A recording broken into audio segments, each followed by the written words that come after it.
Hello friend, तो ये vlog सुबह से स्टार्ट कर रही हूँ। तो यहाँ पे हस्बैंड तो अपनी सुबह की चाय पी रहे थे और यहाँ पे साहबजादे ने बोला कि मैं चाय ऐसी सूखी नहीं पीऊँगा। तो यहाँ साहबजादे की फरमाइश पूरी करने लग रहे हैं इनके पापा। तो ब्रेड के ऊपर चाय डाल दी है, तो ये साहबजादे इसको बड़ा सॉफ्ट करके खाएंगे। तो यहाँ पे इनके पापा इनके कहने के अनुसार सारे के सारे काम करेंगे, क्योंकि ये साहबजादे रूठ जाएंगे तो पूरा दिन हस्बैंड का ख़राब जाएगा, तो वो इसका रिस्क नहीं ले सकते हैं। केक तो वैसे भी रखा है, हैप्पी बर्थडे काटना है तो ऐसे कह रहे हो काटना है तो ये क्यों लाई फिर वही खा लेते। तो यहाँ पे साहबजादे का केक खाने का मन था, तो इनके पापा ने ब्रेड पे चाय डाली। और देखिए, मैंने कहा था ना कि साहबजादे को गुस्सा होते हुए नहीं देख सकते हैं। तो इन शॉर्ट साहबजादे का गुस्सा जो है मेरे पे उतार दिया था। Happy birthday cake cake cake cake. ये तो पूरा ड्राई ड्राई हो गया इसको ड्राई ड्राई हो गया। जी आपका चलो चेस रख लो अंदर, रखो चलो चेस। अब आपके वीकेंड की स्टार्टिंग हो तो गई। अब देखते पूरे दिन में आप और क्या क्या कलेश करेंगे, है ना बेटा जी। जल्दी से रखो, चेस को चेस की जगह रखो और लूडो को लूडो की जगह, है ना। और देखिए यहाँ पे साहबजादे को मिल गई सेल्फी स्टिक, जिसकी इनकी इन्होंने बजा दी है बैंड। यहाँ इनके पापा ने लगाई थी चार्जिंग पे। देखो इसका स्टैंड देख लो क्या कर रहा है, लगा देना। पता नहीं तोड़ा है कि हटाया, मुझे नहीं पता। हाँ तो देख लो भाई, मैंने तो अभी देखा, मैं तो यहाँ मालिश कर रही थी, तो इन्होंने अपने वीकेंड की स्टार्टिंग कर दी आराम से, है ना। मैंने कुछ नहीं किया, मैं ये वहीं रखा हुआ था, ये खुद लेके आया है। तो वीकेंड स्टार्ट कर दिया एक अच्छे से नुकसान के साथ। चलिए कोई नहीं, पापा जोड़ देंगे, इसकी हमें कोई वरी नहीं है, हमें पता है इनके पापा कर देंगे। बनाना जानते हैं, काम बनाना जानते हैं ये। आपने सही नहीं किया, उसे पता है, इसको पता है। अगर आप रायता फैलाएगा तो आप समेट दोगे, इसको पता है ना, इसलिए कोई नहीं। चलो अब आपको काम बढ़ा के दे दिया। चलो ट्यूशन का होमवर्क कंप्लीट कर लो, फिर ट्यूशन हर चीज़ में नहीं तो फिर आज घर पे रहना, हम लोग जाएंगे पार्टी के लिए, तो घर बंद करके जाएंगे आपको, ठीक है। सही है ना, मस्त रह लोगे ना अकेले घर में। एक पूरा रात भी अकेले रहना पड़ेगा, हम कल आएंगे फिर। हस्बैंड को दे देते हैं उनका लंच और बैठे कोने में सारी दुनिया से छुप के। चलिए करिए, राइस ला रही हूँ थोड़े से, है ना। अरे नहीं, सब्जी से खाना है जो भी है, लड़का भी खा लेता है। हाँ तो अरे उसके लिए मैं बना के तभी गरम गरम पराठा रखूँगी ना, paratha. Hello friend, welcome back to my blog and welcome back to my channel Gauri Singh blog. उम्मीद करती हूँ आप सब बहुत बढ़िया होंगे, और जो ब्लॉग मेरा फर्स्ट टाइम देख रहे हैं सभी को मेरा राम राम। तो घर में भी बिल्कुल शांति बनी हुई है, क्योंकि ये हस्बैंड गए अपने काम के लिए और साहबजादे ट्यूशन पढ़ रहे हैं, तो उनको लेके आएंगे। और शहजादी हमारी सो रही हैं, और बस अभी हम लोग तैयार होकर जाएंगे आज हस्बैंड के डिपार्टमेंट की तरफ से पिकनिक।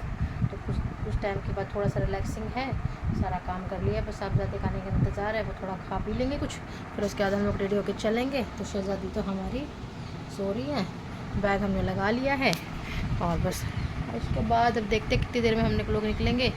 तो आज का तो कुछ रूटीन ऐसे ही है, बाकी देखते हैं शाम तक हम लोग क्या क्या करते हैं। जो भी करेंगे आप लोगों के साथ शेयर करेंगे ब्लॉग में आज के पिकनिक का। तो बनी रही हमारे ब्लॉग में लास्ट तक। घर का सारा काम कंप्लीट करने के बाद रेडी शेडी होके हम लोग निकल गए थे अपनी कार से। तो यहाँ पे हस्बैंड ने हमको दे दी थी चॉकलेट, तो हम लोगों को चॉकलेट चिप्स फ्रूटी बच्चों के लिए मिली हुई थी। और ये देखिए हमारी शहजादी आराम से लेटी हुई हैं। तो हम लोगों ने बैग पैक कर लिए थे, क्योंकि हम लोगों का प्रोग्राम था रात में वहाँ स्टे करने का। और यहाँ पे शहजादी को आराम से लेटा दिया है। तो इनको अभी मैंने नॉर्मल कपड़े पहनाए हैं, और घर वहाँ पार्टी में जाके इनके कपड़े चेंज कर दूँगी। और यहाँ पर एक चॉकलेट का छोटा सा पीस निकाल के अपनी शहजादी को टेस्ट करवाया, ताकि इनको भी चॉकलेट का स्वाद पता लग जाए। और हमारे शहजादे यानी हमारे साहबजादे, हमारे ध्रुव बेटा, वो तो अपने पापा के साथ ही चिपके रहेंगे, क्योंकि वो तो अपने पापा के साथ ही रहना कंफर्टेबल समझते हैं। और अब बारी आती है रेड लाइट की। तो जब तक रेड लाइट ना मिले ना, तब तक हमारी जर्नी की स्टार्टिंग नहीं हो सकती है। तो देखिए रेड लाइट भी हम लोगों को मिल गई थी। इसको क्रॉस करने के बाद हम लोग पहुंच गए थे बैनर वाली सीलिंग, और बहुत ही अच्छी अच्छी म्यूज़िक के साथ जो है हम लोगों ने अपनी जर्नी की स्टार्टिंग कर दी थी। और साहबजादे को इतनी देर से समझा रही थी कि बेटा अपने पापा से दूर हो जाओ, क्योंकि पापा ड्राइव कर रहे हैं। पर ये साहबजादे तो अपने पापा के साथ ही बैठे हुए थे, क्योंकि इनके सेंटर ऑफ अट्रैक्शन जो भी है इनके पापा ही हैं। तो ये अपने पापा से हटे नहीं, और इनके पापा साथ में गूगल मैप देख रहे थे। तो ये साहबजादे तो बस चिपक के गोंद की तरह अपने पापा के साथ ही बैठे रहते हैं।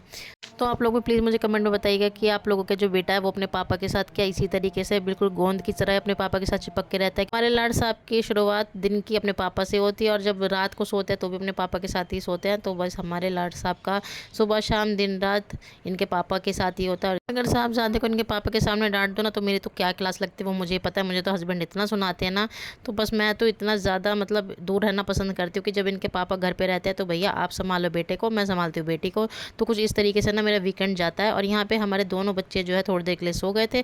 ध्रुव तो मुश्किल से 15-20 मिनट सोया होगा, पर हमारी शहज़ादी जो है वो सो गई थी अच्छे से, तो उनको उनकी नींद भी थोड़ी पूरी हो गई थी। और उसके बाद जब वो फ्रेश होकर उठी तो मैंने उनके कार में कपड़े चेंज कर दिए थे।